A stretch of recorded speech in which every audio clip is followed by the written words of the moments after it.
सुबह जब खबर आई कि एकदम से अचानक स्वास्थ्य खराब हो गया है और फिर 3 बजे समाधि संलेखना, मैं तो सोच रहा था कि ये 2024 क्या सिर्फ लेने आया है कि देने भी आया है।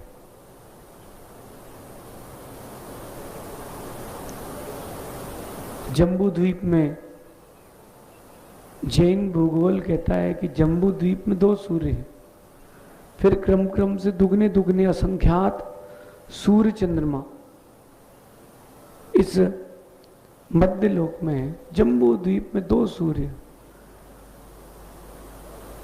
लेकिन एक सूर्य जब अस्त होता है तो दूसरा सूर्य उदित होता है। लेकिन इस भारत की भूमि में जन्मे जिन शासन को वृद्धिगत करने वाले 2 विशेष सूर्य अस्त हो गए हैं।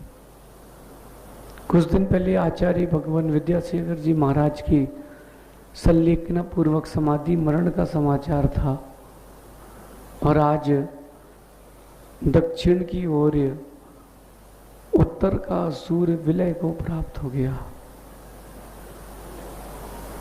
मैं जब 10 साल का था तो मैंने उनके दर्शन किए थे पहली बार। 1996 में उनका चातुर्मास जबलपुर हुआ था। उस समय हमें समझते ही नहीं थे कि साधु क्या होते हैं। 10 साल की उम्र थी और मैंने होश में उनके दर्शन पहली बार 2010 में किए थे केसरिया जी में। गुरुदेव के चातुर्मास का पत्र लेकर के हम लोग गए थे उज्जैन वालों के साथ। हम ब्रह्मचारी थे और अप्रमित सागर जी शायद हमारे साथ आप भी थे। वहां पत्र दिया तो आचार्य विराग सागर जी एक बात बोले मंच से, बोले तुम उनसे दीक्षा लोगे क्या? मैंने कहा हाँ।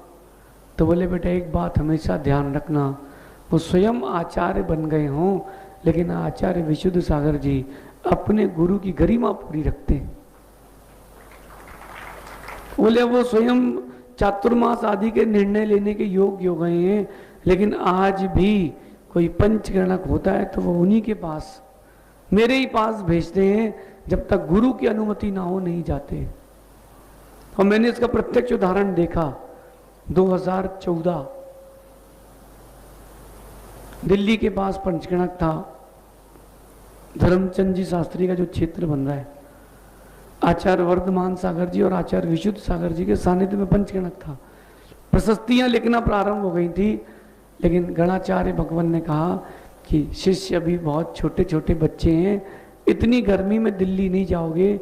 उन्होंने कैंसिल कर दिया। आचार्य श्री ने कहा नहीं, गुरुजी ने मना कर दिया ने बात खत्म। आचार्य भगवान विराग सागर जी का अनुशासन, जितना वो प्यार करते थे उतना डांटते भी थे। पहला यति सम्मेलन 2012 में राजस्थान की, इसी राजस्थान की भूमि में जयपुर में हुआ था। दूसरा यति सम्मेलन 2017 झांसी में और तीसरा भी 2023 में पथरिया में हुआ था।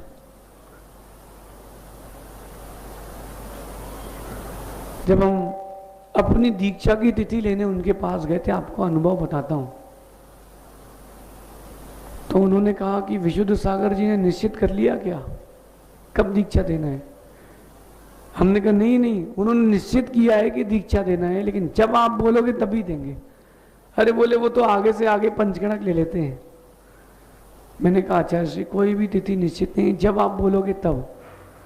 तो उन्होंने कहा था कि जो मेरे आचार्य पद की तिथि है और डेट है वही तुम्हारी दीक्षा की डेट है। कार्तिक शुक्ल त्रयोदशी 8 नवंबर। उन्होंने कहा यही तुम्हारी तिथि है और इसके 2 दिन बाद आपके गुरु जी का दीक्षा दिवस है, आप लोगों की दीक्षा फलित होगी। वरद हस्त उन्होंने सर पर रखा था। मैंने तो कई चमत्कार भी देखे हैं।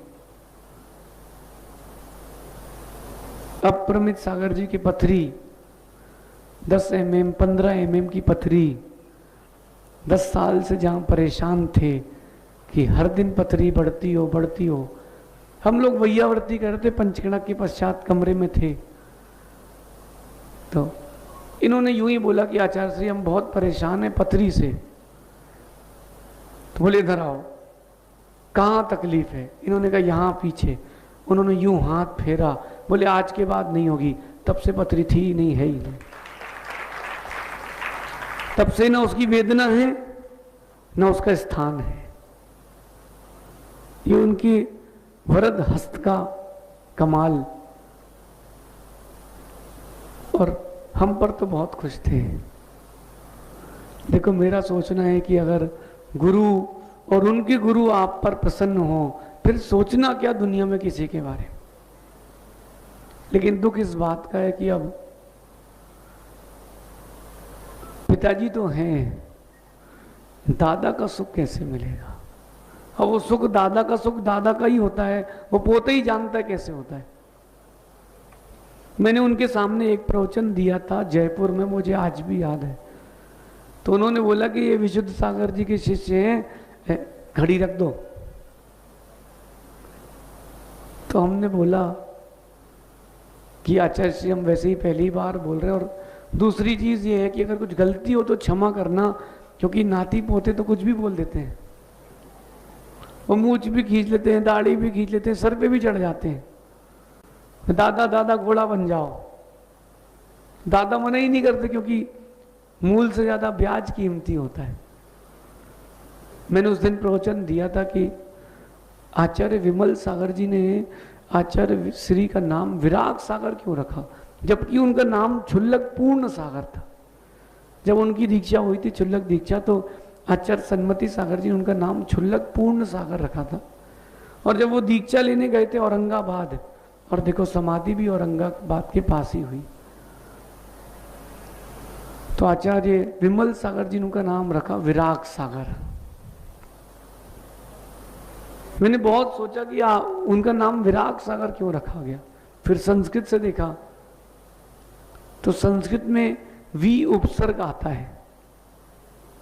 विमल जी, विगत मला विमलाहा, विगत रागा विरागा, जिसमें से राग निकल चुका है वो विराग है। लेकिन मैंने कहा कि आचार्य श्री वी उपसर्ग एक और अर्थ में प्रविष्ट होता है। बोले किस अर्थ में? मैंने कहा विशिष्ट रागा विरागा। बोले मतलब? मैंने कहा जो राग से रहित हो चुके हैं वो विराग हैं, लेकिन जिनको विशेष राग है वो भी विराग हैं। बोले किससे राग है? मैंने कहा आपको वृद्धों से विशिष्ट राग है, आप सबके कल्याण में लगे रहते हो। उन्होंने अपने इस लघु कह रहा हूं मैं, चर्या के काल में, क्योंकि अभी तो कोई उम्र ही नहीं थी। 17 वर्ष में क्षुल्लक, 20 वर्ष में मुनि, 32 वर्ष में आचार्य, 41 वर्ष मुनि रहे और 44 वर्ष लगभग आचार्य विराग सागर जी ने गृहस्थ अवस्था के त्याग के बिताए। कई बार तो उनको और हम आचार्य श्री को देखते थे तो हम कहते थे कि आचार्य श्री विराग सागर महाराज जी ज्यादा युवा लगते हैं आपसे। लेकिन उन्होंने कहीं ना कहीं भांप लिया था कि अब समय नजदीक है, इसलिए उन्होंने कहा था कि यति सम्मेलन में सबको आना है।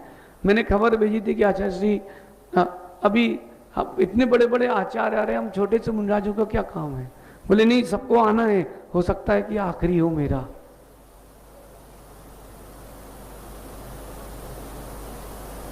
फिर यति सम्मेलन हुआ, हमने बोला आचार्य श्री अगला कहाँ होगा? तो बोले वो धीरे से कि इसी साल का तो हो जाए पहले। और मैं नहीं जाता तो शायद मेरे जीवन का सबसे वो दुखद पल होता, क्योंकि इस बार जो मिला वो कभी नहीं मिला। इस बार जो मिला वो कभी नहीं मिला। हमने आचार्य श्री के ग्रंथ का अनुवाद किया, उसका 8600 श्लोक प्रमाण वो ग्रंथ था, 8600। मैंने उनको भेंट किया। तो जब हम भेंट करने जा रहे थे पीयूष, तो हमने दोनों महाराज जी से कहा कि अपन सब चलेंगे, क्योंकि ग्रंथ हमारा नहीं अपना है। फिर हम उठे तो हमने गुरुदेव से कहा गुरुदेव आप भी चलिए। बोले बेटा अनुवाद तो तुमने किया है। मैंने कहा ज्ञान तो आपने ही दिया, तो ग्रंथ तो आपका ही है। ऊपर पहुंचे, भेंट किया ग्रंथ। आचार्य श्री ने एक ही बात कही थी। बोले आचार्य श्री से बोले कि विशुद्ध सागर जी, कुंद कुंद स्वामी की परंपरा, भगवान महावीर स्वामी की परंपरा चलती रहेगी, क्योंकि साहित्य का सृजन आज भी चल रहा है। उनको बड़ा अनुराग था ग्रंथों से, जिनवाणी से, जिन बिंबों से, तीर्थ क्षेत्रों से, और वो आगम के अनुरूप क्रिया करते थे। इसलिए उन्होंने इस वर्ष 2023 में ही, जब यति सम्मेलन था, अपने संघ में गणधर, प्रवर्तक, स्थविर, उपाध्याय सारे पदों की व्यवस्था कर दी थी। ये आचार्य पद से लेकर के स्थविर तक के पद उन्होंने स्वयं अपने हाथ से संस्कारित किए। वो शायद जानते थे कि अब संलेखना का समय निश्चित है, निकट है, इसलिए निरापक भी चाहिए, तो उन्होंने सारी व्यवस्थाएं पहले से ही व्यवस्थित कर दी थी। एक बात विशेष बताता हूं, जितने वो ज्ञानी थे उतने ही लघु थे। जितने उनके पास बुद्धि थी उतना ही वो लघु थे। कोई चू चू चू चू नहीं करते थे। बच्चा आ जाए तो आशीर्वाद, और बूढ़ा आ जाए तो आशीर्वाद। जब कल डॉक्टर ने कहा कि ये जो आपको हृदय घात हुआ है बहुत बड़ा है, क्योंकि सीवियर अटैक आया था, डॉक्टर ने कहा कि उपचार करा लीजिए, जी लेंगे। उन्होंने कहा हम स्वभाव में रहेंगे, भले ही मर जाएंगे, और उन्होंने उपचार नहीं स्वीकारा। सब कुछ बढ़िया था, आहार बढ़िया हुए, लेकिन नियति की नियतता को नहीं टाल सकते। अप्रमित सागर जी, सहेज सागर जी, नियति की नियतता को नहीं टाल सकते आप। आए तो हम सभी हैं, जाएंगे भी हम सब। इसलिए आप सबसे एक बात कहनी है, आप कितना ही धन का अर्जन कर लें, मेरे तो सुबह से भक्तियां करी हैं, भक्ति भी ढंग से नहीं पढ़ पाए, मन ही नहीं लग रहा था। पीयूष भैया जब आप गए थे उसके बाद से तो हम बैठे ही हैं, समझ में नहीं आया क्या हो क्या गया। ये आचार्यों का समाधि मरण हमारे लिए शिक्षा है। आचार्य भगवान विद्यासागर जी महाराज ने इस पूरी भारत की वसुधा पर, न केवल बुंदेलखंड पर, पूरी भारत की वसुधा पर अनंत उपकार किए। उन्होंने इतने सारे शिष्य दिए, उन्होंने जगह जगह बिहार करके जिन शासन की प्रभावना की, लेकिन उनके जाने के बाद क्या हुआ? आप सब उसी में मस्त हो गए। बस ज्यादा हुआ तो सुबह आपने अर्घ चढ़ा दिया, और यही चीज आचार्य भगवान विराग सागर जी के साथ भी। 2-4 दिन आपको शोक रहेगा, फिर आप वापस अपनी उसी दुनिया में लग जाओगे, लेकिन शिक्षा तो कम से कम ले ही लो। जो श्वास अभी निकली है और आपने ली है, वो अगली श्वास में परिवर्तित होगी कि नहीं, जेके जैसा पता नहीं है। कहीं यही कपड़े पहने पहने उन्हीं राग द्वेष के साथ चले मत जाना भाई। मेरा सबसे कहना है, मंदिरों की व्यवस्थाएं हो जाएंगी, समाज की व्यवस्थाएं हो जाएंगी, आप तो अपनी व्यवस्था संभालो। क्योंकि जब जाते हैं ना तो केवल आपके पास सांसें बचती हैं, कुछ नहीं बचता। केवल आपके पास सांसें बचती हैं। परिवार पास में भी क्यों ना हो, साथ नहीं देता, बस वो सांसें गिनते हैं आप। हाँ, अंतिम सांस निकली, सब खत्म, सब बिखर गया। और जो शरीर था, अंतिम परिग्रह, वो भी छूटा। मुझे तो लगता है कई बार कि जो पंचम काल है, ये अच्छे लोगों को टिकने नहीं दे रहा है। बिरले पुण्यात्मा है जो लंबी आयु वाले हैं, बाकी तो भैया सब जा रहे हैं। आचार्य भगवान विराग सागर जी महाराज आचार्यों के आचार्य रहे, जिन्होंने आचार्यों को शिक्षा दी, आचार्यों को दीक्षा दी, उपाध्याय पद दिए, गणनी पद दिए, इसीलिए ताकि जिन शासन की संतति चलती रहे। किसी के कहने से क्या होता है विनोद जी? मैं आज आप लोगों से एक बात पूछता हूं, कैसे कैसे लोग जगत के क्या क्या कह जाते हैं और कैसे कैसे लोग जगत के क्या क्या सह जाते हैं। अब बोल लो, अब जिनको जो बोलना है तो बोल लो। हंस तोड़ गया।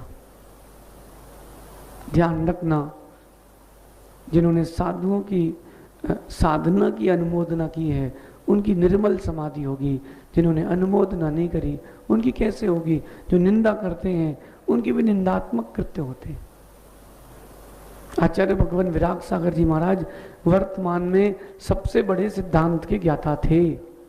छठखंडागम धवला टीका तक की जिन्होंने वाचना की हो, बड़े बड़े ग्रंथों का लेखन किया, चूर्णी सूत्रों का लेखन बंद हो चुका तो उन्होंने पुनः प्रारंभ किया। लेकिन क्या कर सकते हैं, यमराज का काम ही रुलाना है, यमराज का काम ही रुलाना है। मैंने जब उनसे पूछा कि आचार्य श्री आप तो हैं ही, तो आपने इतने सारे आचार्य क्यों बनाए? मैंने स्वयं पूछा। उन्होंने क्या सुंदर उत्तर दिया। बोले बेटा तुम्हारे गुरु जी को आचार्य नहीं बनाते, तुम कहां से आते? और बोले हमारे गुरुदेव हमको आचार्य नहीं बनाते तो तुम्हारे गुरुदेव कहां से आते? ध्यान रखना, एक समय में अनेकों आचार्यों की भी संतति इस भारत की भूमि में रही है। तभी तो अपन पढ़ते हैं नमो लोए सव आईरियाणम। आईरियस नहीं लिखा वहां पर प्राकृत में, आईरियाणम। आचार्यों को नमस्कार हो कि आचार्य को नमस्कार हो? बहु आचार्य की परंपरा रही है। और मुझे तो लगता है कि शायद पूरे भारत के विश्व को, भारत की भूमि को आचार्य विशुद्ध सागर जी पर बड़ा नाज है कि ऐसे साधु हमारे जिन शासन में है, तो अगर वो हैं तो वो आचार्य विराग सागर जी की देन है। कृति के पहले कृतिकार को देखना चाहिए। कभी बैठ करके आप आचार्य श्री से पूछना कि आपको कैसे पढ़ाया है। 1 साल लग गए द्रव्य संग्रह याद करने में। चुल्लक जी अपने आचार्य श्री को 1 साल लग गए द्रव्य संग्रह याद करने में। संघ के साधु 5-5 दिन में एक गाथा सुनाते थे, वो 5-6 दिन में एक गाथा सुनाते थे। लेकिन आचार्य विराग सागर जी ने डांटा नहीं। टीकमगढ़ में एक पंडित जी ने उनसे बोला, क्या कर रहे महाराज? बुंदेलखंड में। बोले जी चुल्लक जी को पढ़ा रहे हैं। देखो गुरु की दूरदृष्टि। मैंने गुरु जी का वक्तव्य सुना, 11 मिनट में 11 बार रो लिया उन्होंने। जो हम लोगों को संभालते हो उनको संभालने वाले गए हैं, संभलने में वक्त तो लगेगा। जब वो पंडित जी ने बोला ना कि क्या कर रहे महाराज, तो आचार्य विराग सागर जी मुनि थे, बोले चुल्लक जी को पढ़ा रहे हैं। बोले कहाँ चुल्लक जी के साथ समय बर्बाद करे, इधर आओ अपन तत्व चर्चा करेंगे। तो आचार्य विराग सागर जी क्या दूरदर्शिता उनके ज्ञान की। धीरे से बोले पंडित जी अगर हमारे चुल्लक जी पढ़ गए लाखों को गढ़ जाएंगे। और उनकी मुख की पंक्ति आज चरितार्थ हो रही है। पीयूष, जब हमने सुबह खबर भेजी तो आचार्य श्री ने कहा आपका बिहार चल रहा है, आपकी परिचर्या वैसी चलती रहेगी, भक्ति आदि कर लेना बस। विनोद जी बड़ा कठिन है, किसी का देहावसान हो जाए वहां उस समय संबोधन देना बड़ा सरल है, लेकिन वो आपका अपना होना। तब लोग कहते हैं भाई हमको मत बताना, हमको पता है, रहने दो मत सुनाओ। आप उसको पीठ सहलाना उसकी कि जो आया है वो जाएगा। बोले हमें मत बताओ, हमें भी आता है, लेकिन उसके आंसू ही नहीं रुकते। अभी हम लोग जब पथरिया थे तो हमने बोला आचार्य श्री हमारे लिए कोई काम हो तो बताएं। बोले बेटा पंचकर्णक में जितनी मूर्तियों का पंचकर्णक होना है तुमको संभालना है। पूरी मूर्तियां चेक करके आओ। 800 से ऊपर मूर्तियां थी, पूरी मूर्तियां उन्होंने चेक करवाई, किसमें क्या कमी है देख के आओ, दूर करो, वरना अगले राउंड में प्रतिष्ठा करेंगे। और 4 पंडित जी दे दिए, बोले हम स्टेज पर हैं, तुम पंचकड़ा की पूरी भूमिका कर लो। याद है अप्रमित सागर जी? उनका वरद हस्त जब सर पर रखा जाता था, क्या कहने। मैंने प्रत्यक्ष में कई चीजें देखी हैं। मैंने कहा आचार्य श्री से, आचार्य श्री स्वास्थ्य ठीक नहीं रहता, अंतराय हो जाता है। उन्होंने कहा जाओ आज के बाद नहीं होगा। उनका आशीर्वाद। आचार्य श्री स्वयं बताते थे कि जब वो एलक थे, एलक यशोधर सागर जी, पीयूष, और उस श्रेयांसगिरी की पहाड़ियां, और आचार्य श्री को बुखार 100 से ऊपर 25 दिन हो गए और उतरे ही नहीं बुखार। एलक थे जब आचार्य श्री अपने, तो एलक जी का बुखार उतरे ही नहीं। तो उन्होंने निवेदन किया आचार्य विराग सागर जी से कि गुरुदेव कहीं लंगोटी लगाते लगाते ना मर जाए, आप तो मुनि दीक्षा दे दो। उन्होंने कहा बेटा तुम्हारी स्थिति नहीं है। बोले कोई बात नहीं, लेकिन हम लंगोटी लगा के नहीं जाएंगे, आप तो हमें दीक्षा दे दो। बोले ठीक है, तू चायत्र का पालन कर, उज्जवल चायत्र का पालन कर, तेरा बुखार दोबारा ही नहीं आएगा। उन्होंने लंगोट खुलवाई, मुनि दीक्षा दी। उस समय 104 बुखार था, दीक्षा समाप्त हुई, बुखार समाप्त हुआ। मैंने पूछा आचार्य श्री कैसा लगा आपको उस समय जब मुनि दीक्षा हुई? बोले मैं तो सोच रहा था कि इनसे बड़ा उपकारी क्या होगा, अगर मैं भी होता तो ऐसे अवस्था में दीक्षा नहीं देता। फिर तुम भी दीक्षा ले रहे होते हैं ऐसे बुखार में, तबीयत खराब होने में, तो समाज कहती कि भैया रहने तो बाद में दीक्षा लेना। लेकिन क्या आचार्य विराग सागर जी की दूरदृष्टि, उन्होंने कहा नहीं, जो तपेंगे वही चमकेंगे। आप सभी उनके इस मृत्यु के सत्य को भी स्वीकारें, उनके मृत्यु के सत्य को भी स्वीकारें और अपने जीवन में वो उतारें। मैं आप सबसे कह रहा हूं, अब चाहे वो 10 साल के हों, 20 के हों, 70 के हों, 80 के हों, कल का भरोसा नहीं है। सावधान हो जाइए। विनोद जी, ईमानदारी से कह रहा हूं, मुझे भी कुछ समझ में नहीं आ रहा है। ये तो हमारे जैसा आदमी चेहरा उदास कभी नहीं करता।